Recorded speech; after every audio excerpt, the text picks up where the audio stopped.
Hello, everybody, and welcome to the Malibu Pacific Church podcast here at Malibu Pacific Church. Hey, if you haven't listened to this past week's Sunday sermon yet, seriously, go press pause. Go listen to it right now. We had an amazing guest preacher here, John Ortberg. Stop listening if you haven't listened to it yet and go listen to it. And then come back to this podcast. I usually say I'm not going to tell you how to live your life, but this week I'm going to tell you how to live your life. Go listen to it. Listen. Yeah. Seriously. All right. Hey, it's me, Joel, and we got... I'm Andy. Yeah, I'm the one speaking in there. And trying to emphasize, highlight, underline. Yeah. Really, go listen to it. Yeah. It really was awesome. And thank you again for having that friendship with John Ortberg and bringing him down. And, I'm grateful to him. He's very busy. Mm-hmm. He's on the speaking circuit in the United States. He's writing books. He has a great blog. I don't know. What's on YouTube? What do you call it? As far as a podcast, sort of. You call it a vlog. Vlog. Yeah. Vlog. So it's called Begin Anew, and then another is called The Withered Hand. So anyway, it's all really good, and 10-minute devotionals that come out every day. So he's super busy, so we were lucky to have him. Absolutely. Hear that, everybody? So if you haven't pressed pause or you're back now at the podcast, hey, let's deep dive into this past week's Steps. It's his newest book, coming off of the 12 Steps and AA movement that started inside of the church. And just kind of came out swinging right out the gates. And you've known John for how long now? Maybe 5 years, 6 years. Yeah, 5-6 years. But 6 years. We've been reading his books for how long? Forever. I mean, I was a young pastor. And I said, if you grew up in church, you probably did the small group study. If you want to walk on water, you got to get out of the boat. And I remember doing that small group study, and this is brilliant. So anyway, he's been from a distance mentoring me, and I've been reading his stuff for 25, 30 years or so. That's incredible. He was the teaching pastor at Willow Creek, and I remember following him there thinking, man, this stuff is good. Yeah. So anyway, that's John. And then I had a chance to work with him for a year. Mm-hmm. Then COVID hit, and I got an opportunity to interview to Malibu Pacific. And so I left Menlo and came to Malibu. That's incredible. So yeah, I actually got to work with him about 10 years ago, too, when I was working with Catalyst West. Oh. So not Catalyst East, but I was one of the hosts. Yes. And did some interviews with him, just very briefly. Excellent. So it was really great to hear his preaching again, because it was always something that was just so profound. He's a natural, and he's so good on camera. At Menlo, I was in charge of the online church, the marketing, the campuses, and just some different things. And then when we went online, 100% online, I found a couple people to help us do the whole thing. We hired a couple people because we had 7,000 people going online because of COVID. Does anybody remember COVID?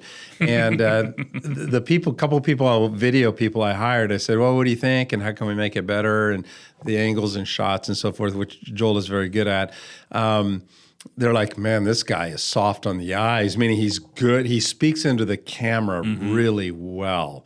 So anyway, check it out. But he's just really, he's been doing this for years and years with his small group studies, video, his small group studies. Yeah. So he was way ahead of the curve on, having DVDs, small group studies on DVD, and he talks for 10, 15 minutes, and then you have discussion. Awesome. He was way ahead of the game with all of us as far as having that available to churches. So he's very good with the camera. That's incredible. Well, I think one of the things that he was so amazing, and really what he emphasized, is actually we are a church for everybody and every story. That's right. And I mean, that was what really he was coming at, with Steps. And so let's deep dive into talking about being a basement church. You may need to bring people up to speed. All right, let's bring them up to speed. All right. If you weren't there, or do you remember hearing the sermon? Absolutely. So he was talking about how AAs usually don't meet up in the really nice, auditorium, the sanctuary, if you will, but they meet in the basements. They meet with folding chairs, crappy coffee, crappy pastry, that kind of deal. And he's like, hi, my name is John, and I'm an alcoholic or whatever. I'm an alcoholic, I'm a sinner, John, all the things, right? And he then just kind of flipped the script of saying, hey, if you want to hear about a miracle, go upstairs where the sanctuary is, what's happening on a Sunday morning. If you want to experience a miracle, that was good. Head to the basement. Yeah. So let's talk about that. How can we be more of a basement church here at Malibu Pacific Church? Well, I love that we're creating a church for everybody in every story. In other words, I think that our worship needs to be authentic. I think that our, just be real. Let's not play church. Yeah. And everybody's welcome. I think that was a biggie. I think that was a revelation to quite a few people. Yeah. Oh, you're trying to, all of us here at Malibu Pacific, create a church for everybody. In other words, wherever you are in your story, you're welcome here, and you can just be you and meet God right where you are. And so we need that basement experience upstairs. Yeah.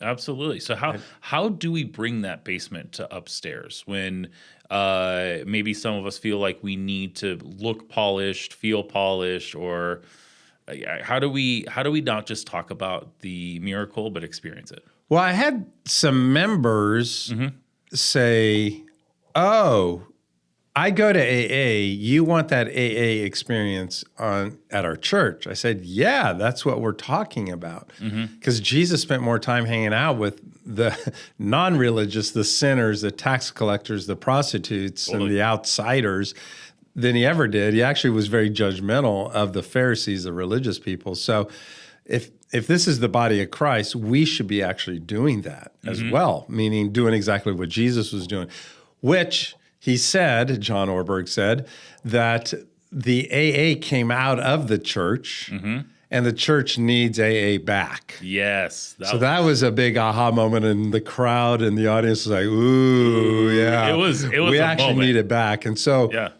That's why I love Malibu Pacific Church, is that it's the AA experience. It's what happens in AA. I could be sober one day or sober 40 days. It doesn't matter. Today I'm sober and I can be real, and this is my story. He also said, you mentioned earlier, that the worse the story, the more difficult the story. What? You get celebrated more. You get celebrated more in AA. So to answer your question, how do we do that upstairs in the sanctuary? The more difficult your story, the harder your story, the worse your story, the more you get celebrated. Yeah. Welcome home. For me, it's the story of the prodigal son, where the father is filled with compassion. He runs to his son and embraces him. And his son had been with pigs. So for Jews, to be with pigs, you're unclean. You can't touch them. Yeah. The father hugs him and kisses him. It's extravagant. Yes. It's lavish. Yes. So that's what we need on a Sunday morning. Any person coming in on our campus on a Sunday morning, or any church thing we do, we are embracing them, hugging, filled with compassion, having the heart of the Father. Absolutely. And let's not be like the other brother in that story who says, hey, I was doing it right the entire time. Right. That's not fair. Why do they get the lavish hug and the kiss? They chose not to be here. Instead, let's flip the script on who we are, and let's be more like the dad the entire time. Yeah. Right? Because the older son is missing it. And actually he's talking to us religious people, church people. Yeah. Don't be that guy. Don't be that guy. Because when we say every story is going to show up, and we want to be ready for that. And we have to give something up. I think this is important. As followers of Jesus, Christians who are in the faith, we can make church for us. And I've heard, and it's okay, and I love it. Let's have, we do 2 worship songs, not 45 minutes. I love it. I mean, I love worshiping. I love raising my hands. I love, getting caught up and feeling and the experience and the Holy Spirit and everything, and just kind of like, getting emotionally charged up, in a sense, getting a spiritual high. Yeah. But my neighbor that I brought this week doesn't know these songs. So they're going to stand there for 45 minutes, uncomfortably, is that a word? And so I need to give up what I want so that they feel comfortable here, so that they have a good experience. So the older brother says, this is for me and I want this, versus how do we create that experience? I believe we're crafting an experience, and this is important for insiders, that the prodigal sons and daughters can come home and come into an environment and feel comfortable, welcomed, enjoy it, helpful information that they're just curious enough. I don't believe in all this, but I'm going to come back next week. Yeah.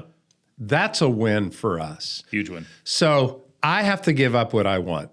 Yes. In order for the prodigal child to have that experience and be welcomed home. Why do you think that that's difficult for a believer to do, to give up, to sacrifice? You know, because we're called to sacrifice in so many areas, but somehow when it comes to like our home church is what we'll call it, Yeah. you know, or my church. Why do you think that is something that is just like, I feel like evil gets like, Yeah, it's a great question. you know?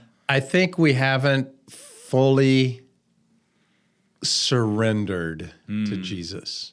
I'm still a consumer. Ooh, The hardest thing we do here is turn consumers, and everybody walking on our campus is a consumer. What do you have for me? And turn them into contributors. Or actually, let me just say it this way. We die to the cross.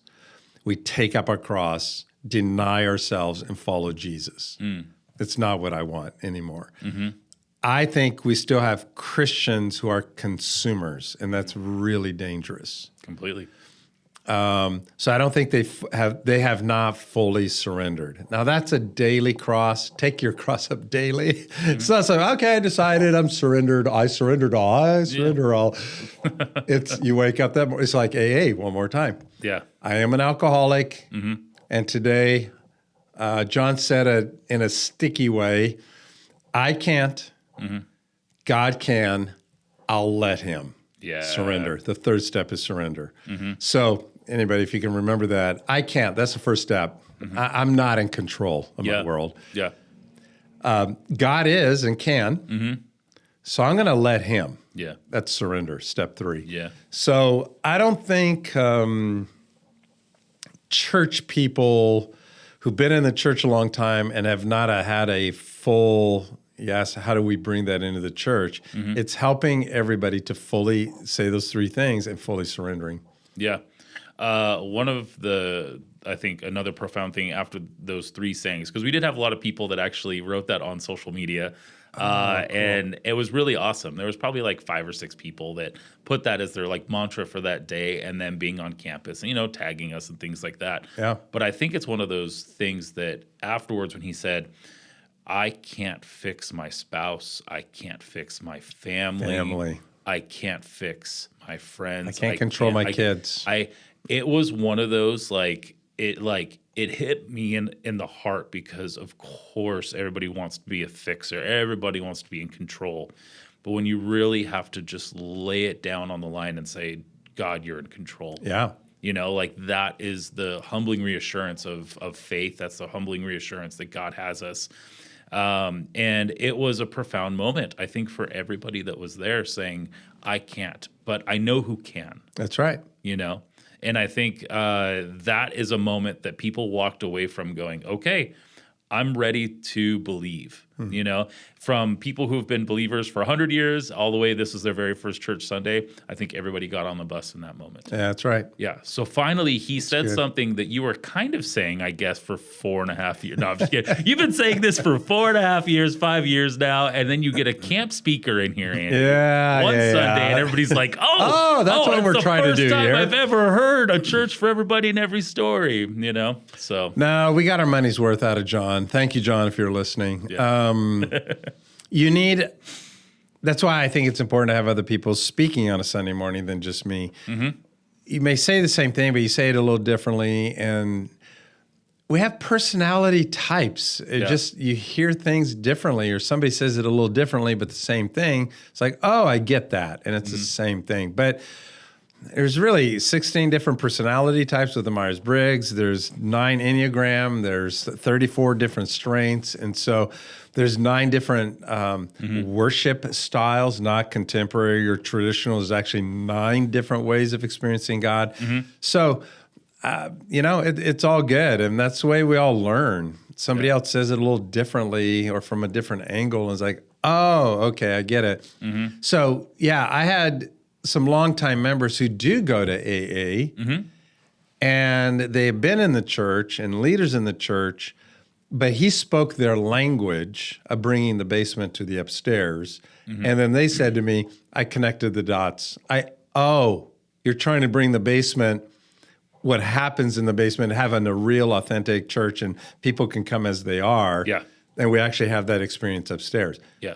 Right. That's what we've been saying. We're creating a church for everybody and everybody's story, which is basically an AA line. So, but somebody who's in AA wrote a book about it, speaking their language, it clicked. Yeah. So it's all good. I think it's really important to have different voices that are casting the same vision to help everybody come along. But I think what John did, though, as well, and he's a brilliant communicator, people who had never been to church before loved it, and people who've been in church for 100 years loved it, and both got it. Absolutely. So he brought in the sinners and the Pharisees, and he took them on a journey, and they all ended up at the same place. Yeah. So that's brilliant communication. Very, very. So the sinner felt accepted, and the Pharisees this is the kind of church we're trying to, a culture that we want here. Absolutely. That's a Jesus culture. Yeah. Yeah, when he brought in that story about Sylvester Stallone and his wife not liking, I'm not really into, good-looking guys, muscly guys. And he's like, I don't know what that means. But, and that was one of those moments, too, that you could just feel everybody's like, okay, laughing because you're building this, constant story and trying to bring forward this truth, right? And then you get everybody laughing again. Yeah. And then at the very end, when he's landing the plane and he's talking about grace and he brings in the song Amazing Grace, he talks about John Wesley for that moment. And people, assume, they usually use Amazing Grace, funerals and also like Easter and, beautiful times, highs, lows, all the different things. Yeah. But the person who wrote it, he was just very out there. John was like, he was a slave trader. That's right.